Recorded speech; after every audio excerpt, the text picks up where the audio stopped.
उद्धव ठाकरे यांनी बुलढाणा जिल्ह्याची जबाबदारी नरेंद्र खेडेकर यांना दिली आहे, त्यामुळे त्या विश्वासाला तडा न जाता मागच्या 6 वेळेस शिवसेना विजयी झाले। 7व्या वेळी सुद्धा उद्धव बाळासाहेब ठाकरे हाच पक्ष विजयी होईल। मैदान काही जास्त दूर नाही। त्यांनी जर म्हटलं असेल तर मी त्यांच्या भविष्यासारखा भविष्यकार नाही। इतक्या वर्ष प्रतापराव जाधव हे जिल्ह्याचे खासदार होते। त्यांनी जिल्ह्यासाठी काय केलं तर नाही, पण संपर्कही ठेवला नाही। खामगाव येथे आमदार संजय कुटे व आमदार फुंडकर यांनी महायुतीची सभा घेतली। त्यावेळी त्यांनीच त्या सभेत खासदार प्रतापराव जाधव यांच्यावर कार्यकर्ते नाराज असून त्यांना भेटत नाही, तुम्ही आले म्हणून इलेक्शन आले असे लोक समजतात। त्यांना घरचाच आहेर मिळाला। सामान्य जनतेची साधी सहानुभूती म्हणून चौकशी सुद्धा केली नाही। बाळासाहेब आंबेडकर हे आमच्या सोबत यावेत ही सर्वांची इच्छा होती। त्यासाठी राज्यस्तरावर प्रयत्न सुद्धा केले होते, परंतु दुर्दैवानं ते सोबत आले नाहीत। कदाचित 8 तारखेच्या विडलपर्यंत ते सोबत येतील अशी अपेक्षा उमेदवार नरेंद्र खेडेकर यांनी व्यक्त केली आहे। 400 पारची भाषा करणारे मोदीचे लोक कुठेतरी संविधान ठेवतील का? ठिकाणावरच लढायचं, संविधान वाचवण्याचे आहे तर आपले मत वाया घालणार नाहीत। उमेदवारीचा अजेंडा हा 15 वर्षांमध्ये मागील खासदारानं काय केले? निष्क्रियतेचा शिक्का खासदार प्रतापराव जाधव यांच्या लागला। त्यांची ओळख महाराष्ट्राला राहिली नाही। कुठेतरी बुलढाणा जिल्हा हा प्रगतीच्या बाबतीत अग्रेसर करून जे प्रश्न मागच्या काळामध्ये सुटायला पाहिजे होते, अनेक वर्षापासून राहिलेला खामगाव जिल्हा मार्ग,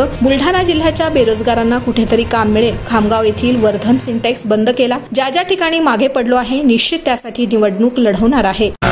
मागच्या 1.25 वर्षापासून ही जी फूट झाली होती पक्षामध्ये, त्यामध्ये ज्यांना सगळं काही आतापर्यंत मिळालं, विशेष करून बोलायचं झालं तर आपल्या खासदारालाच 3 वेळेस आमदारकी मिळाली, 3 वेळेस खासदारकी मिळाली, मंत्रिपद मिळालं, पण एवढं सगळं मिळूनही त्यांचं पोट भरलं नाही। उलट पक्षी उद्धवजींवर मातोश्रीवर आरोप करून ते लोक निघून गेले। आणि म्हणून मी ज्यावेळेस संपर्क प्रमुख झालो तेव्हापासूनच आम्हाला हे माहिती होतं की उद्या आपल्याला या ठिकाणी उमेदवारी करावं लागणार आहे। आणि त्या अपेक्षेप्रमाणे आज उद्धवजींनी ही उमेदवारी मला दिली। निश्चितपणे ज्या विश्वासानं त्यांनी माझ्यावर ही जबाबदारी टाकली, त्या विश्वासाला कुठेही तडा जाऊ न देता मागच्या 6 वेळेस शिवसेना या ठिकाणी विजयी झाली। 7व्या वेळेससुद्धा शिवसेना उद्धव बाळासाहेब ठाकरे हाच पक्ष विजयी होईल आणि विजयाची परंपरा अखंडित राहील। म्हणजे विद्यमान खासदार प्रतापराव ते म्हणत की बस शिंदे साहेब आमच्यासोबत आहे, मागच्या वेळी आम्ही 9 लाख मतं घेतले, ही लढाई एकतर्फी होणार आहे, त्याबद्दल काय सांगा? घोडा मैदान जवळ आहे, काही जास्त मी तर काही त्यांच्यासारखा इतका निष्णात भविष्यकार नाही आहे, पण मला वाटतं त्यानं फिरून पाहावं। सगळेच लोक त्यांच्यावर नाराज आहे, कारण केलं काय हे विचारतात। बरं, केलं तर काहीच नाही, पण संपर्कही ठेवला नाही। काल परवा तुम्ही पाहिला असाल की भारतीय जनता पार्टीचे आमदार या ठिकाणचे तुमच्या भागातले दोन्हीही, त्यांनीच या ठिकाणी हा प्रश्न उपस्थित केला की सगळे कार्यकर्ते तुमच्यावर नाराज आहेत, तुम्ही कधीच भेटत नाही, तुम्ही आले म्हणजे इलेक्शन आलं असं लोक समजतात। त्यांना घरचेच आहेर मिळालेले आहेत आणि सामान्य जनतेमध्ये तुम्ही जाऊन पाहा ना काय हाल आहेत। कधीच त्यांना कधी सहानुभूतीपूर्वक कधी त्यांची चौकशीसुद्धा केली नाही। आज बाळासाहेब आंबेडकरांनी 1 लाख चोराचा नारा दिला तर काय प्रभाव होऊ शकतो आपल्या मतदारसंघात? बाळासाहेब आंबेडकर हे आमच्यासोबत यावे अशी सगळ्याच लोकांची इच्छा होती आणि त्यासाठी राज्यस्तरावर प्रयत्नसुद्धा केले गेले होते, परंतु दुर्दैवानं ते आज सोबत आमच्या आले नाही। कदाचित 8 तारखेच्या विड्रॉलपर्यंत ते येतील अशी आपण अपेक्षा करूया।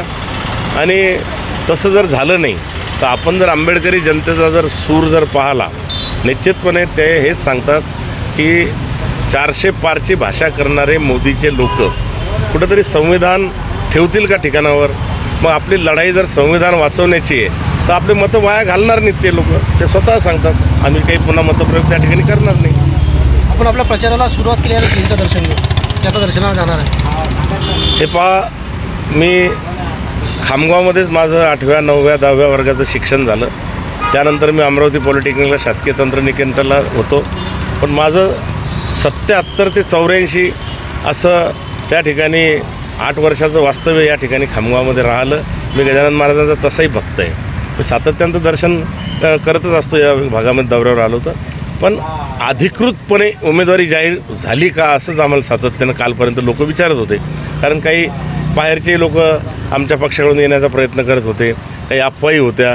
म्हणून आज अधिकृतपणे आपण सगळ्याच जणांनी, मीडियानं माझी उमेदवारी आणि पक्षानंसुद्धा फोन करून त्या ठिकाणी उमेदवारी दिली। म्हणून आता अधिकृतपणे गजानन महाराजांना मी सांगण्यासाठी चाललो की मी आता अधिकृतपणे उमेदवार आहे। आपला प्रचाराचा अजेंडा काय राहणार आहे? प्रचाराचा एजेंडा हाच आहे की मागच्या 15 वर्षामध्ये या खासदारानं काय केलं ते फक्त सांगा, एकही ठोस काम आणि निष्क्रियतेचा शिक्का या खासदारावर लागला. बुलढाणा जिल्ह्याची ओळख महाराष्ट्रालाही राहिली नाही.